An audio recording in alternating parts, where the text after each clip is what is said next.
Bonjour et bienvenue dans le Kick Parade 108. Salut Swan. Salut Erwan, bonjour à toutes et à tous. On va même dire c'est le 108 bis. Oui, parce que j'ai dit 108 la semaine dernière, c'est ça? Ouais, Bah ouais, ouais. c'est Ouais, le, je sais plus moi. Il y en a c'est le tellement. 108 numéro 2. 108 part 2. Bon, c'est encore une avalanche de nouveautés. J'ai l'impression de me Mm. répéter toutes les semaines. Et il y a plein de gens qui nous disent que les sites de financement participatif, c'est en déclin, qu'avec la TVA, les matières premières, le transport, etc., ça n'a aucun avenir. Mais écoute, pour l'instant, moi je le vois pas. Pour l'instant, je vois quand même qu'il y a beaucoup de jeux, beaucoup de contributeurs et qu'il y a beaucoup d'argent finalement et de créativité.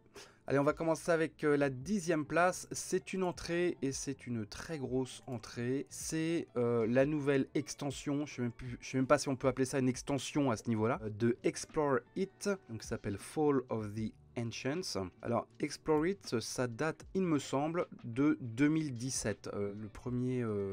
La première campagne qu'ils avaient fait. Alors, Explore It, c'est tout simplement ce qu'on appelle un crawler, hein, pour mettre en parallèle avec un dungeon crawler qui se passe plutôt à l'intérieur de murs, hein, forcément.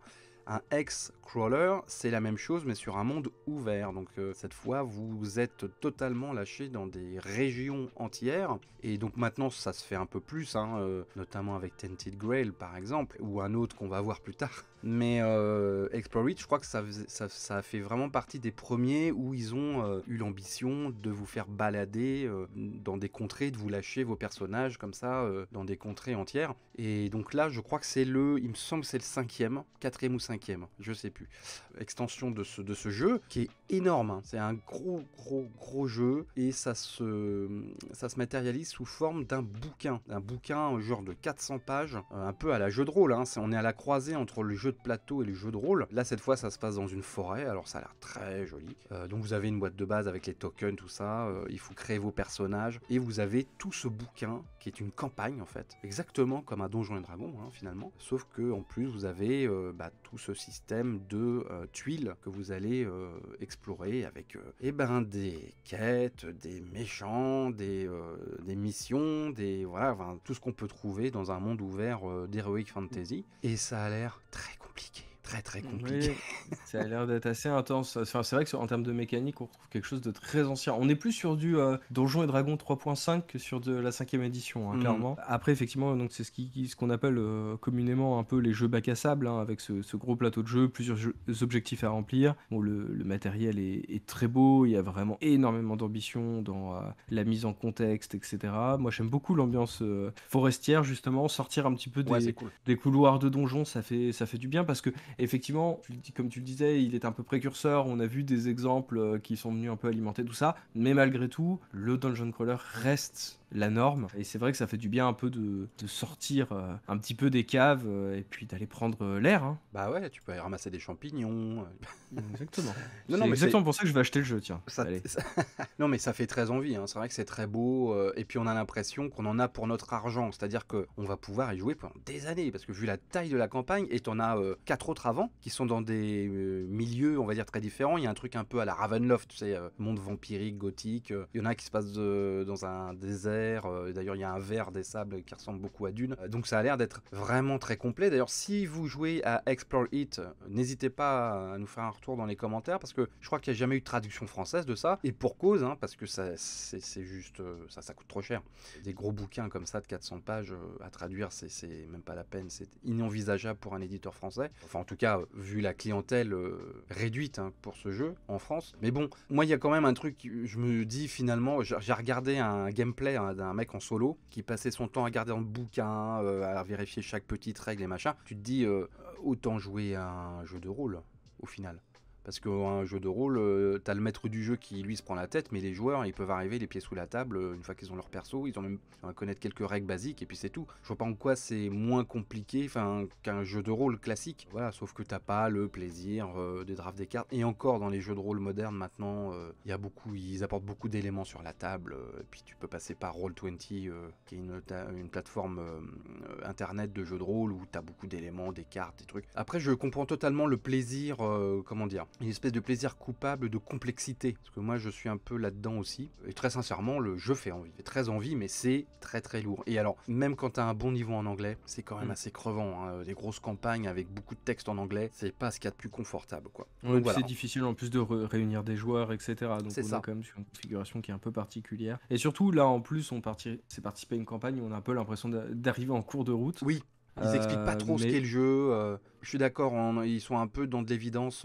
C'est un peu dommage parce que. Et pourtant, il y a des bundles hein, qui sont faits exprès pour les nouveaux joueurs où on peut acheter le truc de base plus le nouveau bouquin. D'ailleurs, vous pouvez acheter les anciennes versions du jeu, enfin les anciennes campagnes, et vous allez être livré plus tôt parce qu'ils les ont en stock. C'est bien marqué. Mais bon, c'est vrai ça manque un peu d'explication explication du jeu, quoi.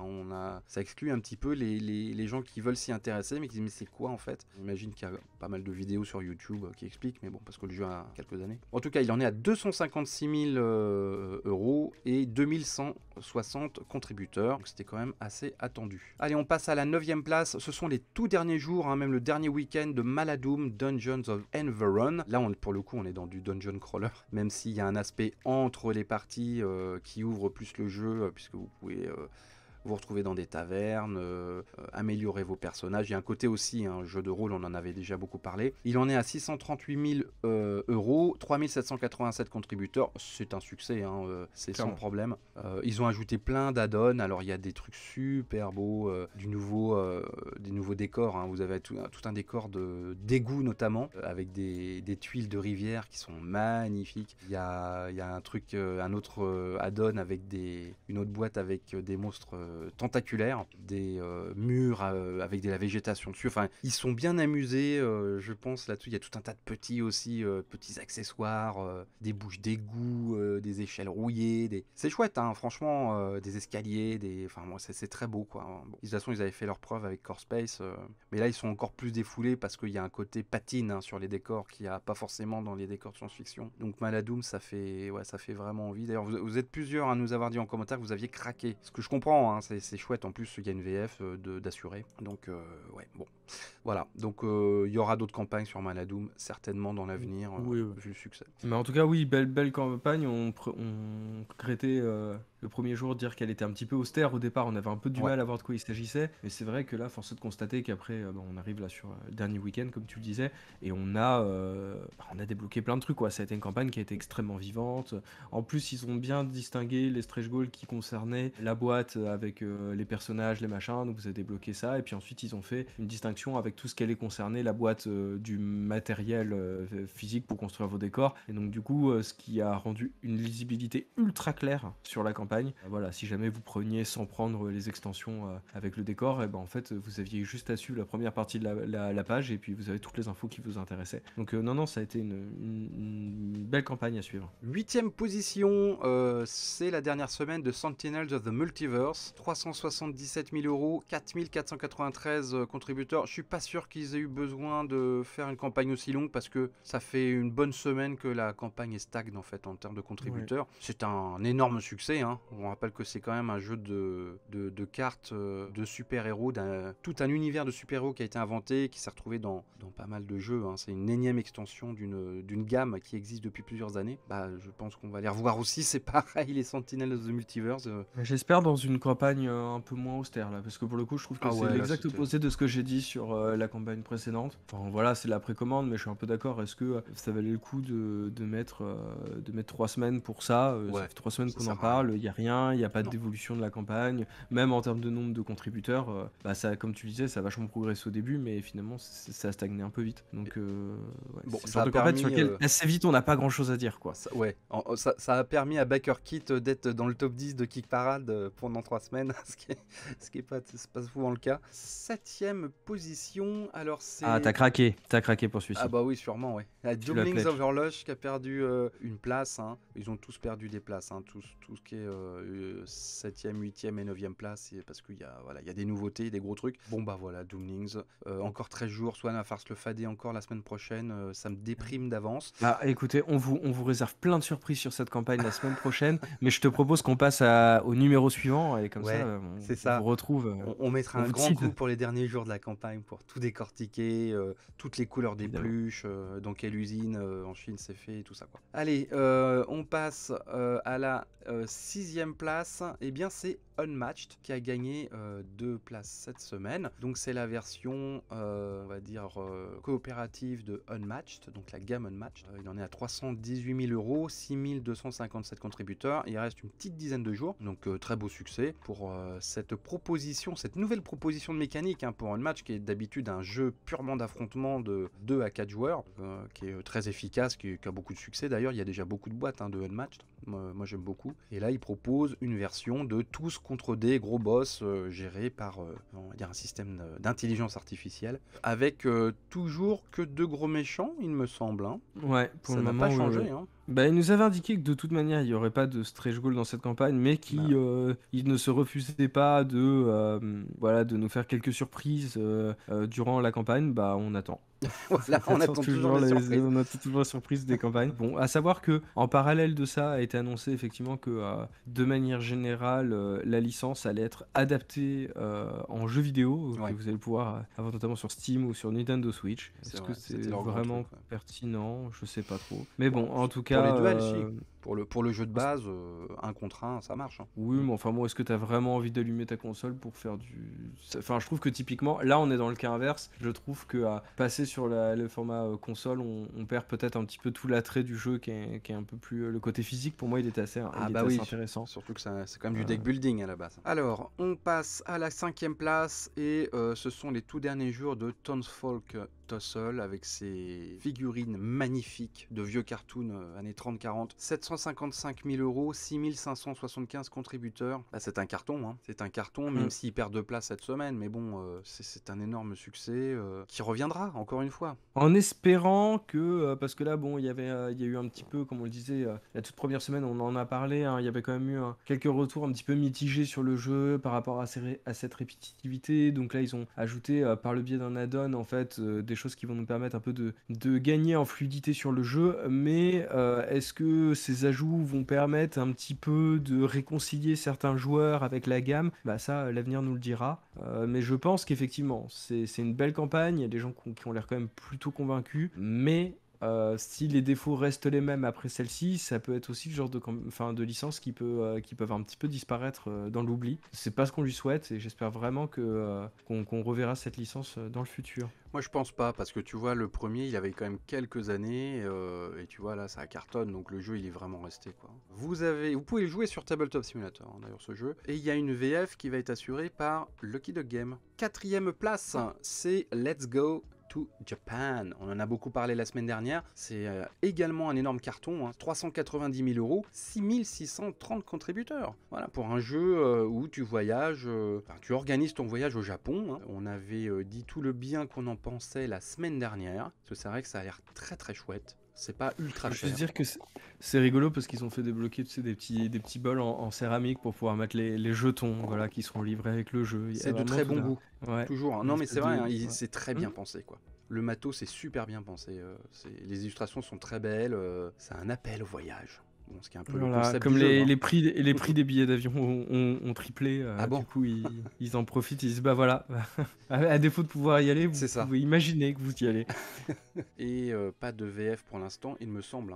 Bon, Non, pas à ma connaissance non plus. ouais. Bon, après, typiquement, on a déjà vu les précédents jeux de cet éditeur, finalement, ils ont été traduits, on a pu les retrouver en Ouais. boutique. Moi, tu vois, typiquement, c'est le Ça genre de va être. jeu, Ouais. enfin, ça va sortir en Ça va boutique, sortir en c'est boutique en France, c'est obligé. évident. Faut être un peu patient, mais il n'y a pas de raison que ça sorte pas. Avant de passer aux 3 premiers, on a été un peu vite parce que c'est des titres qu'on a déjà vus, sauf pour le 10e. Eh bien, les nouveautés de la semaine, et il y en a encore beaucoup, et il y a des gros trucs et des trucs très intéressants. On a parlé de Dungeon Crawlers, de X-Crawler. Il y en a un, et ce n'est pas celui auquel vous pensez, mais il y en a un autre qui s'appelle The Thinning Veil Relaunch, donc The Thinning Veil qui fait un relaunch plus exactement. Donc qui est typiquement un dungeon crawler avec personnages, figurines, des capacités à débloquer, boss et tout le toin-toin. C'est la deuxième fois qu'il tente sa chance sur Kickstarter. Pour l'instant, il n'est pas financé, il n'est même pas financé à 50%. Il en a 355 contributeurs. Bon, il reste 19 jours, pourquoi pas. Mais il est vraiment, mais pas tombé au bon moment. Hein. Entre Maladoom, Explore It et le prochain qu'on va voir voilà, plus tard dans l'émission, c'était vraiment pas le moment de lancer un dungeon crawler qui n'est pas soit une licence, qui ne s'appuie pas sur déjà un jeu préexistant. Ah, c'est chaud quoi. Voilà, et c'était vraiment bad timing pour eux. Donc je pense sincèrement que ça va être annulé une deuxième fois.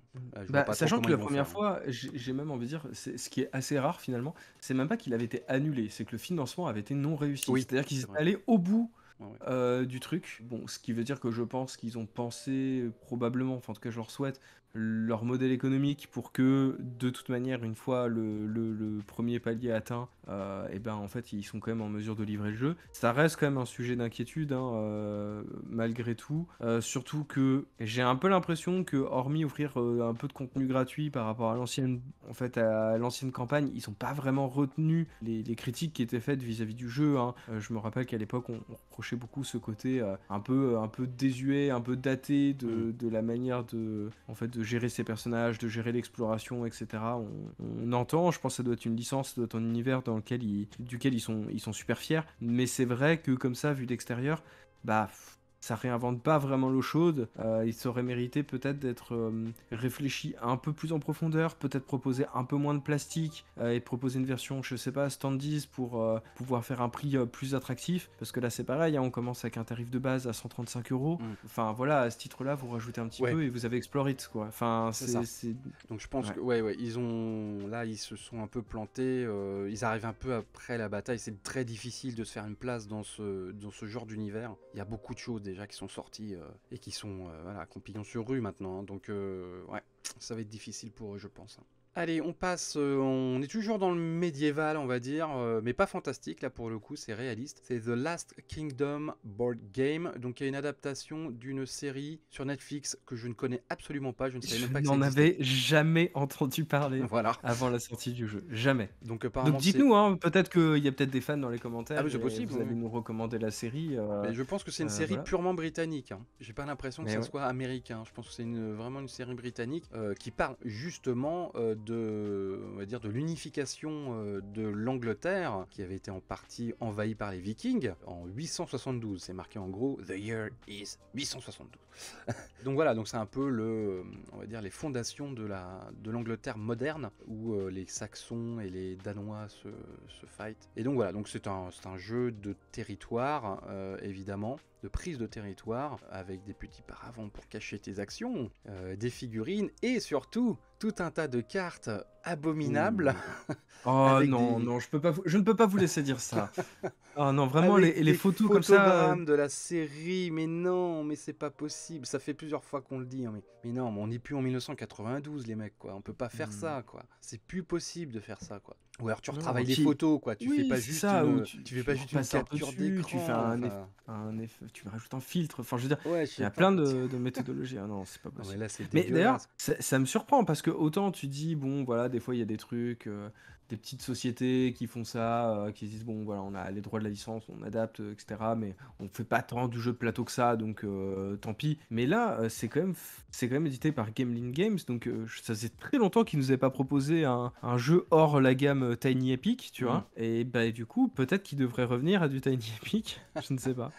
Enfin, après, le jeu peut être intéressant, mais c'est vrai que le visuel enfin, pour moi, il est rédhibitoire en fait. Ah ouais, moi, je peux pas mettre ça sur ma table, c'est pas possible. Mais le jeu est sûrement bien fait parce que c'est quand même un bon auteur. Hein. C'est John D. Clair qui est l'auteur de Mystic Vale, que moi c'est un jeu que j'adore. Malheureusement la gamme s'est arrêtée en français, voilà, ça n'a pas assez marché. De Dead Reckoning, qui était le gros jeu de pirate justement sur le même système de cartes transparentes que tu rajoutais dans des sleeves, et de Cubitos qui est sorti il n'y a pas si longtemps que j'avais essayé, qui était rigolo. Donc c'est un bon auteur de jeu, donc je pense que le jeu en lui-même doit être plutôt cool. Mais alors très franchement, sur la même thématique, il y a un an, il y a un jeu qui s'appelle La Mort du Roi, qui est sorti en boutique en France, qui coûte pas cher, il doit coûter 35 balles, alors ça peut-être un peu augmenté parce que les prix ont augmenté. C'est pareil, c'est réunification de la Grande-Bretagne, enfin de l'Angleterre de l'époque. C'est avec des petits cubes en bois, un petit plateau, et c'est super bien. C'est-à-dire c'est hyper efficace, c'est des parties de 30-40 minutes, c'est super joli, et très franchement, achetez La Mort du Roi, en plus je pense que vous pouvez le trouver d'occasion maintenant, ouais, voilà. C'est pas la peine de baquer ça, quoi. Je te propose de passer. Alors, qu'est-ce qu'on peut faire encore? De la prise de territoire. Allez, on va essayer de lier les choses par thématique un petit peu. J'ai Crown of Ash sur Kickstarter, où vous incarnez des nécromanciens qui vous fightez pour prendre le contrôle du territoire. Alors, direction artistique, comment dire, très très marquée. Donc ça passe ou ça casse. Moi, je trouve ça très intéressant. J'aime beaucoup. Et même le plateau fait très... alors, je ne saurais dire quel courant artistique, parce que je ne m'y connais pas assez en histoire de l'art, mais c'est à la fois naïf, mais en même temps assez fouillé, détaillé. Et donc voilà, c'est du draft de cartes, vous avez de la ressource, mais il n'y a pas de figurines ni standees, c'est des cartes que vous placez directement sur le plateau de jeu, et c'est du fight, vous levez des armées de morts-vivants et d'autres créatures sympathiques, et vous vous foutez sur la tronche. Je trouve que le jeu a l'air intéressant, en tout cas il y a de la tronche, ce jeu. Et il est déjà financé. Donc voilà. Bon, après, c'est vrai que c'est un peu, en termes de direction artistique, c'est un peu l'exact opposé du jeu précédent, quoi. C'est ça. Là, pour le coup, il y a un parti pris. Alors après, un vrai caractère. On aime, on n'aime pas. Mais effectivement, on peut au moins lui reconnaître ça. Tu veux passer à quoi? On va passer, à DUI, contrôle de territoire encore. Allez. Je te laisse parler. Sur GameFound, donc DUI, c'est un jeu. Donc il y avait déjà eu une précédente campagne. D'ailleurs, le jeu est disponible en boutique actuellement. Carrément. Il est sorti il n'y a pas si longtemps d'ailleurs. Et du coup, là, il nous propose une nouvelle extension. Donc, on est dans un futur post-apocalyptique en Grande-Bretagne. Et donc là, il nous propose deux nouvelles factions un peu extrêmes à devoir manipuler, à devoir se faire opposer sur des terrains qui vont être sur plusieurs niveaux, avec des espèces de gros mechas dans un monde gelé par la glace. Bon, c'était une campagne qui avait eu son petit succès à l'époque. C'était pas un succès fulgurant, non, mais c'était mais il a quand même réussi depuis à se faire un petit peu sa place avec des retours globalement positifs. Et puis voilà, cette proposition de plateau c'est ça. sur plusieurs étages plutôt joli. Les figurines sont sympas aussi. Et puis voilà, les deux nouvelles factions, des espèces de néo-fascistes et des anards. Ça s'appelle Faith and Anarchy. Donc tu as des intégristes d'un côté et des anarchistes de l'autre, donc le cocktail doit être détonnant, j'imagine. J'imagine. Il y aura une VF pour cette extension, mais en PDF, pas sur le matos. Faudra faire gaffe à ça. Et je crois qu'il y a un mode solo qui est débloqué justement avec cette nouvelle extension, ce qui n'était pas le cas sur l'original. Donc c'est important à savoir. Et comme souvent dans ce genre de cas de figure, vous avez la possibilité de racheter le jeu précédent, les extensions, etc. Donc, et bon, du coup, vu qu'il est en boutique en français, je sais pas si ça vaut le coup. Enfin bon, voilà, c'est vous qui voyez. Mais en tout cas, le monde post-apo un peu cyber décadent, et je trouve plutôt réussi. Je trouve qu'il y a un bel univers. Et puis ce plateau, effectivement, sur plusieurs couches, là, où tu dois faire des ponts pour passer d'un bâtiment à l'autre. C'est hyper intéressant. Ouais, moi, j'ai jamais testé, j'avoue. Mais à l'occasion, pourquoi pas. Ça peut me plaire, ça. J'enchaîne toujours avec Kickstarter. Alors, rien à voir. C'est Chemical Overload. Alors, c'est un tout premier jeu. C'est les nouveaux auteurs. C'est un jeu, on va dire... pas vraiment expert, c'est entre grand public et expert. C'est un deck building. Vous allez tenter de récupérer des fioles et des ingrédients pour pouvoir faire des composés chimiques plus ou moins douteux. Ça me rappelle au niveau de la mécanique, purement de cette mécanique, le secret de mon père, dans lequel il faut aussi prendre des ressources pour pouvoir monter des expériences. Donc on est un peu là-dedans. Évidemment, tout le reste de la mécanique du secret de mon père n'est pas dans ce jeu. C'est juste cette mécanique-là. Et jeu très coloré, très réconfortant, on va dire même, qui a pas l'air désagréable du tout. Je trouve que c'est joli. Les potions sur les cartes là sont de toutes les couleurs, avec beaucoup d'effets variés.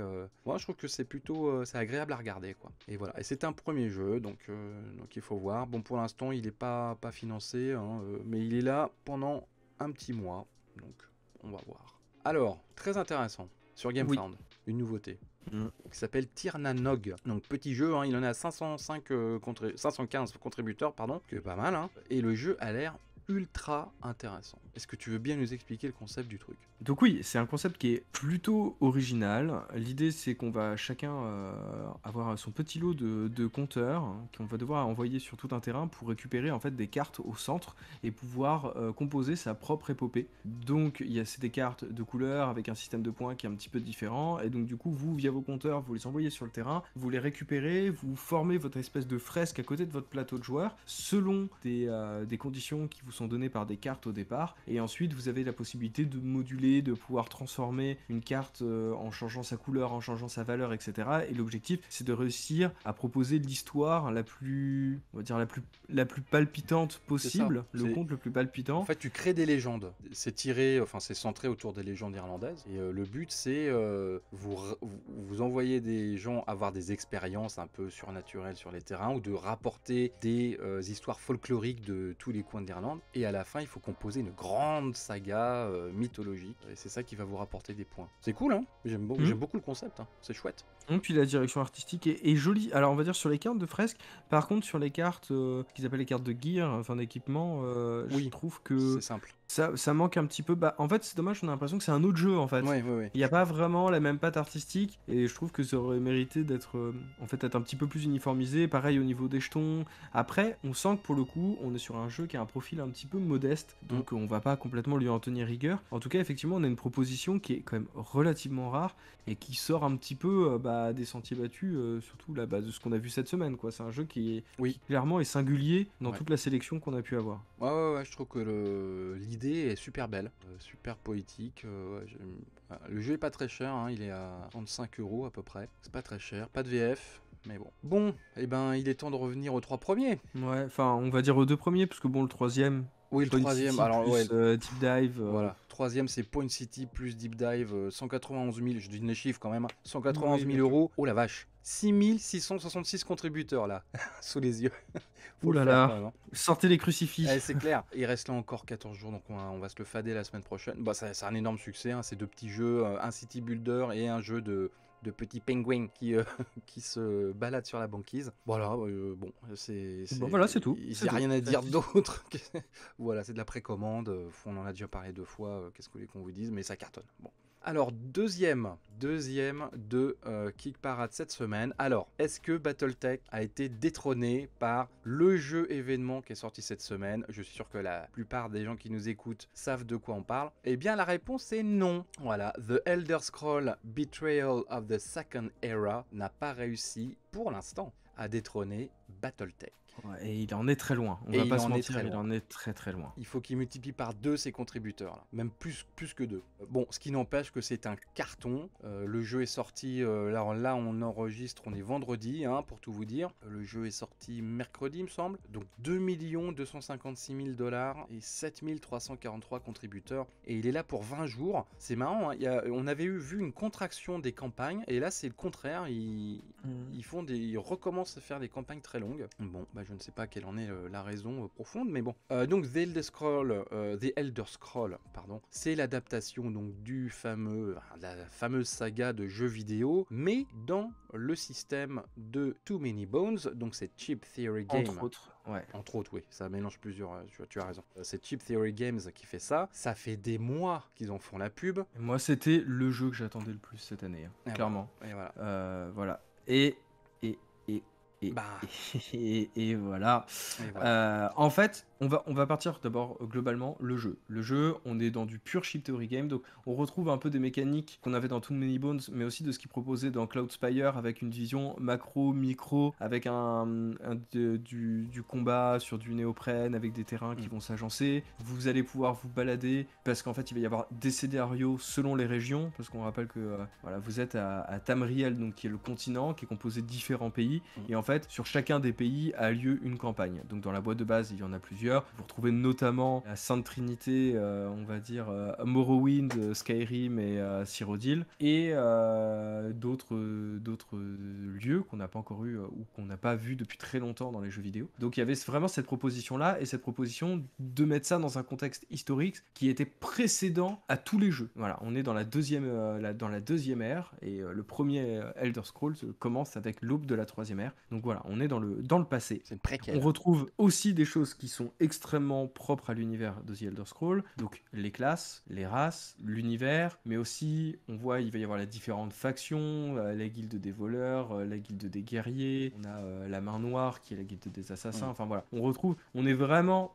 en terre inconnue. Le système, moi je le teste régulièrement avec Too Many Bones, je le trouve incroyable. En plus là, si tu me dis, il y a la possibilité d'aller chercher du loot, du machin, etc. Le développement de personnages a l'air intéressant. Quoique je trouve la proposition des plateaux aux joueurs, un peu... on a un peu l'impression d'avoir toujours affaire à un proto en fait. C'est très bizarre, c'était les images qu'ils nous avaient proposées en termes de prototype, et là, quand je vois ce plateau-là, j'ai un peu l'impression de perdre la profondeur de développement d'un Too Many Bones, que je trouve assez paradoxal quand tu dis qu'on va partir dans un système de campagne. Mais là on arrive sur le gros problème de cette campagne, et je suis désolé parce que je vois les débats, vous connaissez mon amour pour Chip Theory Game, vous savez que mais le prix, il est juste inacceptable en fait. Et je vois, il y a des gens qui défendent en disant oui, mais toutes les cartes sont plastifiées, oui, mais c'est du néoprène, oui, mais c'est des jetons de poker et des machins et des trucs mûches, etc. Ok, très bien, on a compris, le matos il est de qualité, il n'y a pas des figurines, il les compense par autre chose, etc. Mais là, le prix d'entrée à 195 euros, avec évidemment les ajouts habituels, alors ils offrent la TVA, mais il y aura les frais de livraison, etc. Non, c'est l'inverse. Oui, ils offrent les frais de livraison, mais il y en aura la TVA, je crois. Enfin bref, en tout cas, on est sur du prix, sachant qu'il y a une petite boîte d'extension derrière, etc. Moi, je trouve que c'est abusif, je trouve que c'est presque un peu déloyal. Je trouve que typiquement, dans ce système de campagne, rien ne les empêchait de retirer et de proposer des campagnes en add-on supplémentaires et de proposer une boîte de base beaucoup plus accessible. On est quand même dans un contexte qui est assez particulier. Je trouve que, oui, ok, le matos il est de qualité, mais encore une fois, ça c'est un choix en fait. Je veux dire, tout foutre en plastoc, tout en néoprène, etc., ça reste un choix de l'éditeur. J'entends, ça peut être important pour les plateaux joueurs, mais on voit par exemple les trucs de personnages, enfin je suis désolé, c'est des marque-pages, enfin c'est qualité carton. Je trouve qu'il y a un vrai manque d'uniformité en termes on va dire, de direction artistique selon les éléments. Ça pour moi c'est aussi un autre Oui, on a l'impression souci. que c'est une agglomération des trucs qu'ils ont déjà fait avant, avec des choses nouvelles qu'ils ont inventées, mais voilà, on le sent que c'est des éléments un peu éparses qu'ils essayent de regrouper dans une même combinaison. Donc, je trouve que je suis d'accord, ça manque d'homogénéité globale. Après, le jeu a l'air super, hein. Le jeu a l'air incroyable. Là-dessus, il n'y a pas de doute, et je comprends tout à fait qu'on puisse aller dessus et que le prix ne puisse ne pas être un frein pour certains d'entre vous, il n'y a pas de souci. Après, moi, ça a été un frein. Un peu d'honnêteté, le jeu ne vaut pas ce prix-là. Non. C'est tout. Enfin, ou en tout cas, il y avait des propositions pour proposer quelque chose d'un peu plus accessible, et là où je trouve, tout à l'heure en off tu me disais, et je te rejoins complètement, il y a quelque chose de très prétentieux dans cette page, en disant on est chez Theory Game, vous connaissez nos jeux, vous savez que c'est bien, du coup on n'a pas d'effort à faire, on n'a pas de vidéo de gameplay à vous montrer, on peut se permettre de vous balancer la moitié des cartes, où on a l'impression qu'on est encore sur du système de proto avec une lecture qui est super désagréable, alors qu'encore une fois, enfin je veux dire, on est quand même dans un univers qui est quand même très on va dire qui est quand même très esthétique, donc je veux dire, rien n'empêchait de récupérer des éléments. La carte du monde, elle est ni faite ni à faire, 2-3 petits logos sur une carte avec des octogones. Je veux dire, même sur comment c'est, Elder Scrolls Arena, le premier de la gamme, on avait une world map qui avait un peu plus de consistance que ça. Donc moi je trouve, voilà, même au niveau du matos et tout, que ça se repose beaucoup trop sur ses acquis, et je trouve que ça aurait mérité quand même de se prendre un petit revers de médaille pour avoir une offre un peu plus accessible et un peu moins prétentieuse, quitte à même se rectifier au sein de la même campagne. Mais là, je trouve que financer ce jeu, c'est quand même donner raison à ce genre de démarche que je trouve pour ma part un petit peu malhonnête. Et Dieu sait que j'adore cette société, mais enfin voilà, il y a un moment, j'ai pas d'action chez eux, donc je reste très déçu par cette campagne. On paye la licence. Alors ils ont fait un truc, ils ont fait un système qui s'appelle Stretch Pay, où tu peux prendre ton jeu à crédit en fait. Tu peux payer, au lieu de payer tout en même temps, tu peux payer un petit peu tous les mois pendant un an, pendant 10 mois, pardon. Pendant 10 mois, donc tu divises le prix du jeu par mois, ce qui est une solution intéressante, hein, ce qui est plutôt intéressant. Mais là, je vois le all-in, 400$. Qu'est-ce que tu as pour 400$? Tu as la boîte de base, une extension qui s'appelle Valenwood, et après, c'est quoi? C'est une piste 2D, voilà, un petit bouquin, comment on appelle ça, des chips là, des tokens, des poker chips là de luxe, 400 balles? Non mais vous déconnez ou quoi? Tu vas sur la campagne de Explore It, pour 400 balles, qu'est-ce que t'as? T'as tout ce que tu veux, t'en as pour 10 ans de jeu quoi. Donc non, je trouve que c'est exagéré, c'est abusé. Là, c'est vraiment se foutre de la tronche des gens, quoi. Ouais. Alors, je sais que je vois beaucoup de retours sur internet qui disent oui, mais genre vous pouvez pas être déçu. Enfin, Shittery Game, vous les connaissez pas. Bah si, en fait, on les connaît et c'est pas parce qu'on les connaît, c'est pas parce qu'ils ont déjà procédé comme ça par le passé que bah ça nous empêche pas aussi de dire là, il y a peut-être un holà à mettre en fait. Ouais, enfin, vous avez une grosse licence, vous avez des joueurs enfin qui étaient déjà conquis de base et plutôt que de leur faire un cadeau, bah en fait vous en profitez pour taper un peu plus profond dans le porte-monnaie. C'est un peu une démarche qui est pas cool. Tu sais, des méthodes de gros éditeurs de jeux vidéo en fait, là je trouve. Qui se foutent royalement de leur public parce qu'ils savent qu'ils vont vendre. Et là, je vois le premium Battle Mat 60$. Et il faut pas déconner, tapis néoprène, 35 par 42, 60$. Sachant qu'en plus, ça te sert juste à mettre tes trucs de néoprène par-dessus, parce qu'en fait, c'est juste un fond, quoi. Enfin, je veux dire, c'est même pas exploitable en termes de jeu, quoi. C'est un tapis de jeu, quoi. Il y a 60 balles, quoi. Et c'est pas on parle pas d'un truc pour Warhammer ou Conquest 1m20 sur 90 ou 110, je sais plus. On parle d'un petit truc, hein. Ouais, le jeu a l'air très cool et j'adore l'univers, hein, y a pas de problème, mais non. Voilà. Donc moi personnellement j'ai reculé. Après chacun fait ce qu'il veut évidemment. Hein.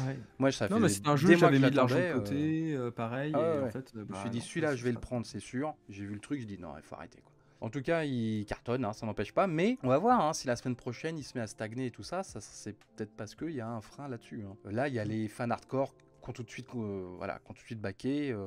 Donc là ils ont fait leurs chiffres, mais on va voir. On va voir comment ça évolue, ça va être intéressant. Allez, bah du coup, on passe au premier. Là, c'est le premier sur les 10 années à venir, quoi.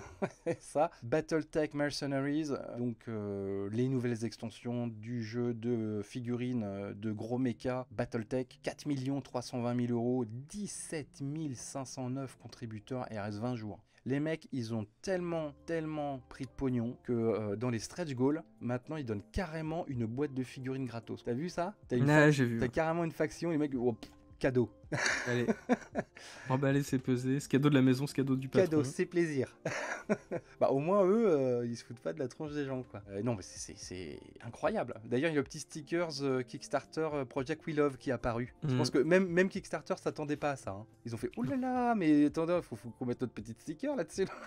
Donc non c'est impressionnant. Hein, vraiment, j'étais loin de penser que c'était un jeu aussi populaire. Alors, je sais que c'était assez populaire aux États-Unis, mais c'est monstrueux quoi. On a eu un commentaire hein, d'une personne qui kiffait Battletech là dans l'émission de la semaine dernière. Moi aussi, hein, je kiffe. Hein. J'adore les robots, j'adore les jeux de figurines. Donc, j'aimerais bien essayer un jour Battletech. Mais c'est vrai, c'est impressionnant, quoi. Je veux dire, ça éclate quand même Elder Scrolls. Tu vois, c'est quand même pas rien. Ah oui, quoi. et puis à plat de couture, quoi. Et à plat de couture.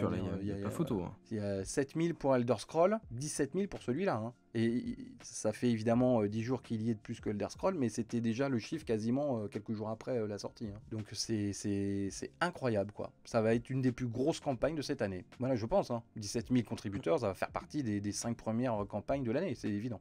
Ah oui, clairement. Bon, bah voilà, bah écoute, tant mieux pour eux, on est content. Voilà, on en reparlera la semaine prochaine et la semaine d'après. C'est ça. Bon, et bah écoutez, merci de nous avoir suivis. Si ça vous a plu, des pouces. Évidemment, n'hésitez pas à commenter. Alors surtout Elder Scrolls, je pense que ça va faire couler pas mal d'encre numérique dans nos commentaires. Est-ce que vous trouvez ça trop cher? Est-ce que vous vous dites je m'en fous, j'y vais quand même parce que je suis trop fan? Dites-nous tout sur Elder Scrolls et les autres nouveautés, hein, parce qu'il y avait des trucs intéressants aussi. Voilà, et bien merci Swan. Bah merci Erwan, salut à toutes et à tous, et puis bah on se retrouve la semaine prochaine. Ciao ciao.